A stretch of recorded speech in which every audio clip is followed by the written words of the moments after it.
স্বামীজির কর্মযোগ বইতে একটি বিষয়ে বারবার বলা হয়েছে, যেটাকে বলা হয় মনোযোগ অর্থাৎ একাগ্রতা।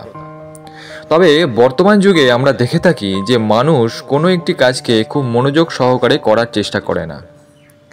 অর্থাৎ আমি বলতে চাইছি যে একটি ক্লাসে হয়তো একজন প্রফেসর বক্তব্য রাখছেন, সেখানে প্রচুর স্টুডেন্ট তাদের ল্যাপটপ অথবা ফোন নিয়ে বসে আছে এবং প্রফেসরের বক্তব্যটাকে খুব মনোযোগ সহকারে শোনার চেষ্টা করছে।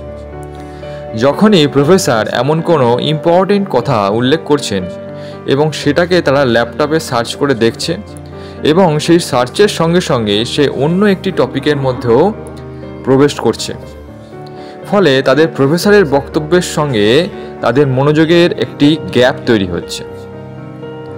এরকম ঘটনা আমরা স্কুল এবং অফিসেও দেখতে পাই।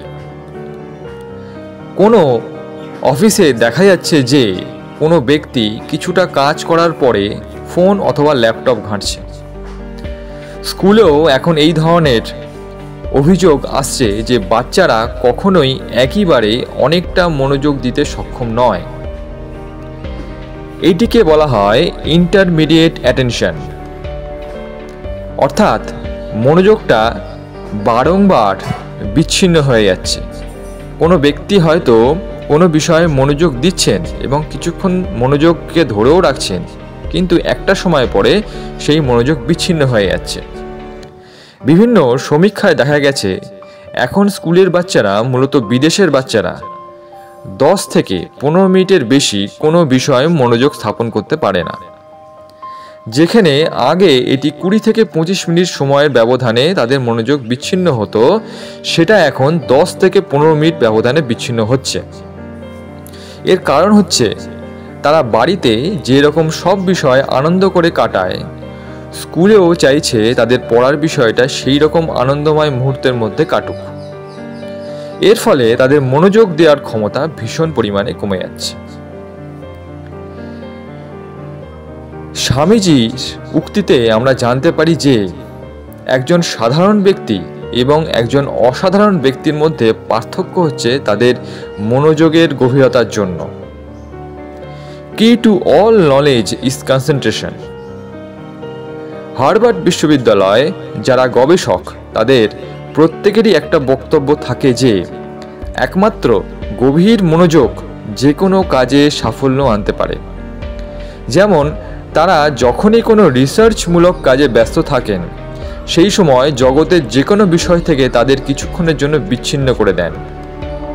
এমনকি তারা কোনো মেইলের জবাব দেন না এবং সোশ্যাল মিডিয়া থেকে তারা সম্পূর্ণ দূরে থাকেন।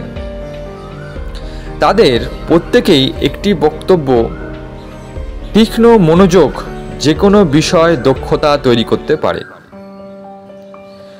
আইনস্টাইন এবং অন্যান্য বহু বিজ্ঞানীরা যখন তাদের গবেষণামূলক কাজ করতেন, তাদের মনে একটা জিনিসই ভেসে উঠত যে তারা তাদের গভীর মনোযোগের সাহায্যে এই বিষয়ে কোনো সমাধান বের করতে পারবেন। কিন্তু আমরা দৈনন্দিন জীবনে দেখে থাকি, যখনই আমরা কোনো বিষয়ে মনোযোগ স্থাপন করতে যাই, কিছুক্ষণ মনোযোগ রাখার পরে তা আবার বিচ্ছিন্ন হয়ে যায়। বিবেকানন্দ বারবার বলেছেন লেজার লাইক ফোকাস, অর্থাৎ যেরকম একটা ঈগল তীক্ষ্ণ দৃষ্টির সাহায্যে তার শিকারের দিকে নজর রাখে এবং সঠিক সময় তাকে আক্রমণ করে, ঠিক সেই রকম আমাদেরকেও কোনো একটি বিষয়ে তীব্র মনোযোগ স্থাপন করতে হবে এবং সেই মনোযোগকে যতক্ষণ না পর্যন্ত আমরা কার্যে সিদ্ধি লাভ না করছি ততক্ষণ পর্যন্ত ধরে রাখতে হবে। অর্থাৎ কোনো বিষয়ে মনোযোগ স্থাপন করা 3টি ধাপ হতে পারে। 1. তীক্ষ্ণ মনোযোগ। 2. মনোযোগকে দৃঢ়ভাবে ধরে রাখা। 3. নিজের লক্ষ্যের প্রতি অবিচল থাকা। বিবেকানন্দের মতে আমাদের জীবনে যে কোনো বিষয়ে সাফল্য লাভ করতে গেলে আমাদের 3টি বিষয়ে জ্ঞান লাভ করা প্রয়োজন। 1. জ্ঞানযোগ। 2. ভক্তিযোগ। 3. কর্মযোগ। কিন্তু এই 3টি বিষয়কে আমাদের একত্রিত করতে গেলে যেটি লাগবে সেটি হচ্ছে একাগ্রতা ও ইচ্ছাশক্তি। যখন আমরা এই তিনটি বস্তুকে একই সঙ্গে আমাদের একাগ্রতা ও ইচ্ছাশক্তির সাহায্যে যুক্ত করতে পারব, তখনই আমরা ভগবান লাভ ও জাগতিক যে কোনো বিষয়ে সিদ্ধি লাভ করতে সক্ষম হব। তাই বিবেকানন্দের কথাই বলি, ওঠো, জাগো, যতক্ষণ না পর্যন্ত লক্ষ্যে না পৌঁছাচ্ছ, থেমো না, এগিয়ে চলো।